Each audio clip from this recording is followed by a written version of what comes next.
head with a good friend of mine. He and I have been friends for quite some time, but there are periods of time where, because of our various schedules and general business of life, we don't talk as often as I'd like. One day during that period, I had a sudden impulse to touch base with him, so I picked up the phone and dialed his number. Walked across the burning bridge, as they say.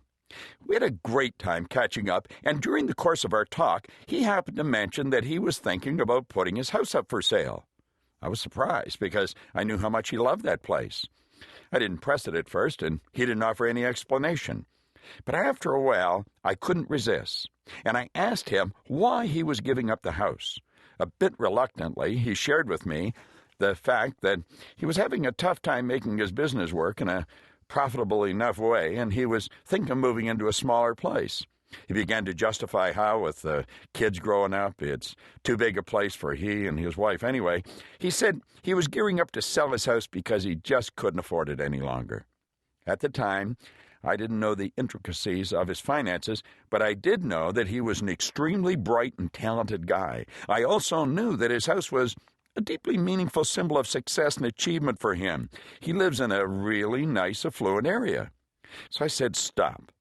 Let's put the brakes on all notions of quitting and selling and capitulating for the moment and see if we can't brainstorm some ways of solving this problem. So that's what we did. He told me what he was doing, how he was working his business, everything he did and could do, all the different services he was able to offer his clients, all of his visions for the future of business. I ran through as many contacts as I could think of whose needs might possibly match up with his services. We came up with a targeted list of people for him to contact, and our talk got him thinking of some innovative new ideas for invigorating his business. Today his business is booming, and it's almost entirely a result of that conversation. Not all of the contacts I gave him panned out, but a critical few did. And they turned out to be all that he needed to get back up and running at full speed again. Through the work he did, and still does for them, he has made other connections and gained other clients. One client I connected him with, who is quite a good friend of mine, eventually became a business partner. Not long ago, an opportunity came up for the three of us to partner on a particular venture. It turned out to be immensely profitable for all of us. And in the aftermath of the whole thing, we were laughing and marveling about the way that one chance phone call, a phone call made on a whim, started this extraordinary chain of events. That's right.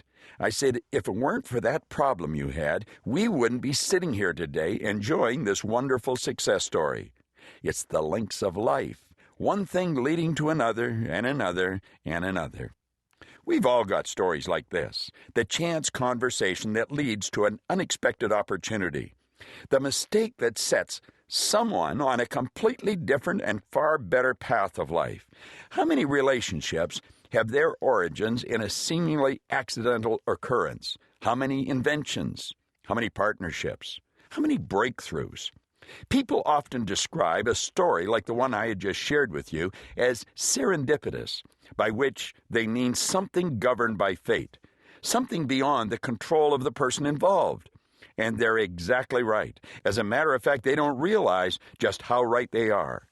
The magical word serendipity seems to have been coined back in the 18th century by the English essayist Horace Walpole in reference to an Oriental tale known as the Three Princes of Serendip.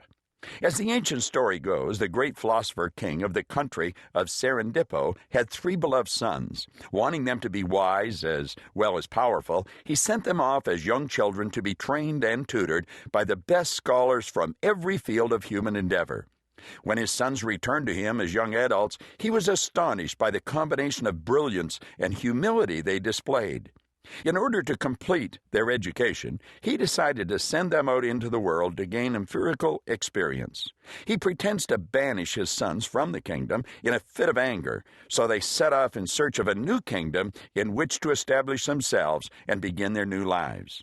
En route to their new destination, the brothers meet with a host of extraordinary encounters and experiences which lead them down some unexpected paths, and ultimately, of course, right back to their own kingdom of Serendipo, wiser, stronger, happy, and ready to be the great rulers their father intended them to be.